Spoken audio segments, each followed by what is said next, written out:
सोलापूर महापालिका निवडणुकीच्या पार्श्वभूमीवरती शहरात खळबळजनक घटना घडली आहे। उमेदवारी अर्ज माघारीच्या शेवटच्या दिवशी भाजपच्या दोन गटातील तुफान वाद हिंसक वळणावरती गेला आणि मध्यस्थी करण्यास आलेल्या महाराष्ट्र नवनिर्माण सेना अर्थात मनसेच्या युवक नेत्याची निर्घृण हत्या करण्यात आली। या घटनेमुळे संपूर्ण सोलापूर शहरात तणावाचं वातावरण पसरलं असून राजकीय वर्तुळात खळबळ उडाली आहे।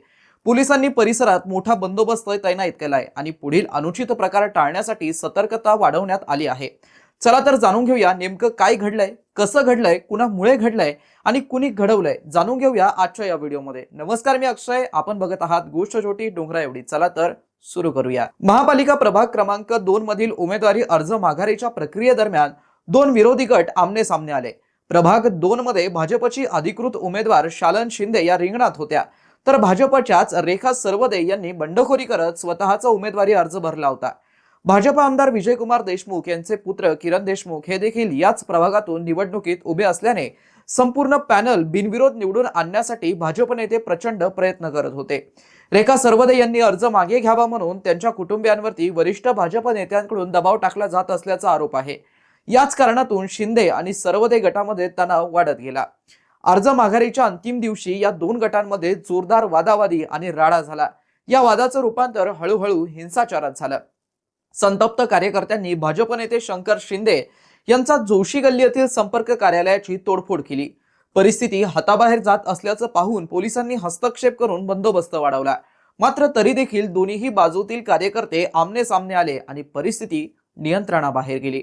मध्यस्थीचा प्रयत्न आणि जीवघेणा हल्ला हा नेमका कसा झाला हे एकदा बघूया। वाद वाढत असल्याचं पाहून समाजात वादळी संघर्ष टाळण्यासाठी मनसे विद्यार्थी सेनेचे पदाधिकारी बाळासाहेब सरवदे हे मध्यस्थी करण्यासाठी घटनास्थळी पोहोचले होते। ते वाद सोडवण्याचा प्रयत्न करत असतानाच परिस्थिती अचानक अधिक बिघडली। प्रत्यक्षदर्शी आणि सरवदे यांच्या नातेवाईकांच्या म्हणण्यानुसार शिंदे गटातील काही लोकांनी बाळासाहेब सरवदे यांच्यावरती थेट जीवघेणा हल्ला केला। त्या मारहाणीमध्ये ते गंभीर जखमी झाले होते। हल्ल्यात गंभीर जखमी अवस्थेत असलेल्या बाळासाहेब सरवदे यांना तात्काळ उपचारासाठी सोलापूरच्या मार्कंडेय सहकारी रुग्णालयामध्ये दाखल करण्यात आलं। मात्र डोक्याला आणि शरीराला गंभीर दुखापती झाल्यामुळे उपचारादरम्यान त्यांचा दुर्दैवी मृत्यू झाला, अशी माहिती डॉक्टरांनी दिली। एका तरुण नेत्याच्या अशा प्रकारे मृत्यू झाल्याने समर्थकांमध्ये संतापाची लाट उसळली आहे। बाळासाहेब सरवदे यांच्या मृत्यूची बातमी समजल्यानंतर संतप्त कार्यकर्त्यांनी रुग्णालयातही तोडफोड केली असल्याची माहिती पुढे येत आहे। या तणावामुळे परिसरात वातावरण अधिकच तापलं आहे। पोलीस कारवाई आणि परिस्थिती आता नेमकं पुढे काय वळण घेणार आहे हे आपण लवकरच बघणार आहोत। घटना घडताच पोलिसांनी तातडीने कारवाई सुरू केली। सध्या सोलापुरात कायदा सुव्यवस्था अबाधित राखण्यासाठी शहरभर पोलिसांचा मोठा बंदोबस्त तैनात करण्यात आलाय। या हत्याकांड प्रकरणी सोलापूर पोलिसांनी एकूण 11 संशयितांची नोंद केली असून त्यापैकी 4 जणांचा अटक करण्यात आली आहे। उर्वरित आरोपींचा शोध युद्ध पातळीवरती सुरू आहे आणि लवकरच सर्व दोषींना गजाआड केलं जाईल असा पोलिसांचा दावा आहे। दरम्यान या घटनेनंतर संपूर्ण सोलापूर शहरात तणावाचं वातावरण पसरलंय। संभाव्य अनुचित घटना टाळण्यासाठी संवेदनशील भागात अतिरिक्त पोलीस बंदोबस्त वाढवण्यात आला असून परिस्थितीवरती बारकाईने नजर ठेवली जात आहे। सोलापूर महानगरपालिका निवडणुकीतील काही प्रभाग आधीपासूनच अतिसंवेदनशील मानले जात होते। आता या हत्याकांडानंतर निवडणुकीचा माहोल आणखीनच तापण्याची शक्यता वर्तवली जात आहे। नागरिकांमध्ये भीतीचं वातावरण आहेच, मात्र प्रशासन सतर्क असल्याचं ही ग्वाही देत आहे। राजकीय पार्श्वभूमी व प्रतिक्रिया या घटनेवरती काय आल्या आहेत, तर प्राथमिक तपासातून हे स्पष्ट आहे की ही दुर्दैवी घटना स्थानिक राजकीय वादातून उद्भवली आहे। भाजपने आपले सर्व उमेदवार बिनविरोध निवडून यावेत यासाठी प्रभाग 2 मध्ये प्रचंड दबाव टाकल्याचा आरोप आहे। शालन शिंदे यांना अधिकृत उमेदवारी मिळाल्यानंतरही त्यांच्या विरोधात त्याच पक्षातील रेखा सरवदे यांनी बंडखोरी केली। हाच वाद विकोपाला जाऊन हिंसाचार झाला।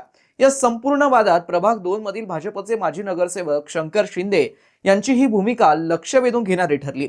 त्यांच्या कार्यालयावरती हल्ला झाल्यामुळे हा वाद अधिक चिघळला। मनसेच्या स्थानिक पदाधिकाऱ्यांनी या हत्येमुळे तीव्र संताप व्यक्त केला। समाजात वाद नको म्हणून बाळासाहेब सरवदे गेले, मात्र शिंदे गटाने त्यांची हत्या केली, असा आरोप मनसेचे लोकसभा क्षेत्र प्रमुख प्रशांत इंगळे यांनी केलाय। मनसे पक्षातर्फे या प्रकरणी कठोर कारवाईची मागणी केली जात असून समर्थकांमध्ये शोकाकुल वातावरण आहे। बाळासाहेब सरवदे हे मनसेचे निष्ठावंत कार्यकर्ते आणि विद्यार्थी सेनेचे पदाधिकारी होते।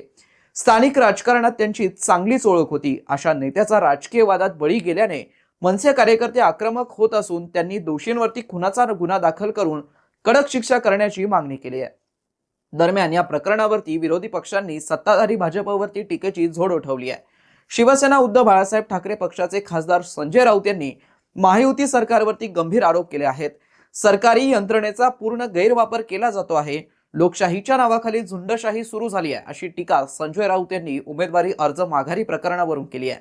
एका बाजूला उमेदवारांना 5-5 कोटी रुपयांचे आमिष देऊन बिनविरोध निवडून आणायचं, तर दुसऱ्या बाजूला अशा प्रकारे दबाव आणि हिंसाचार करायचा.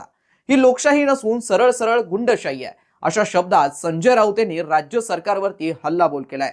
याच घटनेमुळे लोकशाही प्रक्रियेवरचं प्रश्नचिन्ह उपस्थित केले जात असून विरोधक भाजपच्या बिनविरोध निवडून येण्यासाठी काहीही करायची तयारी या धोरणावरती सध्या टीका करत आहेत. एकूणच या संपूर्ण घटनेचा निष्कर्ष काय, तर निवडणुकीचं वातावरण आणि पुढील वाटचाल.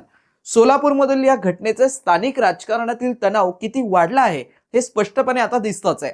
निवडणुकीच्या तोंडावरच अशी हत्या झाल्याने लोकशाही प्रक्रियेची सुरक्षा आणि सुव्यवस्था याबाबत गंभीर चिंता व्यक्त होत आहे. राजकीय महत्वाकांक्षा आणि गटबाजीमुळे कार्यकर्त्यांमध्ये थेट रक्तपाताची वेळ येणं ही लोकशाहीसाठी घातक संकेत मानलं जात आहे. आगामी काही दिवसात महापालिका निवडणुकीसाठी प्रचार आणि राजकीय हालचाली अधिक सावधगिरीने होतील अशी शक्यता आहे. पोलीस प्रशासनाने सर्वच पक्षांच्या स्थानिक नेत्यांना शांतता राखण्याचं आवाहन केलं असून कुणीही कायदा हातात घेऊ नये असा इशारा देण्यात आला आहे. आगामी निवडणुकांमध्ये अशा घटना पुनरावृत्त होऊ नयेत म्हणून निवडणूक आयोग आणि पोलीस यंत्रणा विशेष काळजी घेत आहेत. सोलापूर शहरातील परिस्थिती हळूहळू नियंत्रणात येत असली तरी अजूनही तणाव पूर्णपणे निवळलेला नाहीये. राजकीय नेत्यांनी संयम बाळगावा व कार्यकर्त्यांनी शांतता राखावी अशी विनंती प्रशासनाकडून करण्यात येत आहे. पुढील काही दिवस सोलापूरकरांसाठी महत्त्वाचे असणार आहेत. एकीकडे निवडणुकीची तयारी सुरू राहील, तर दुसरीकडे सुरक्षा यंत्रणा कोणताही अनुचित प्रकार घडू नये याची काळजी घेईल. या दुर्दैवी हत्याकांडामुळे सोलापूरची महापालिका निवडणूक अधिक चर्चेत आली आहे आणि लोकांच्या मनात सुरक्षिततेबाबत प्रश्न निर्माण झाले आहेत. आता सर्वांचं लक्ष निवडणुकीकडे लागलं असून पुढील काळात ही निवडणूक कोणत्या वळणावरती पार पडते हे पाहणं अत्यंत महत्त्वाचं ठरणार आहे.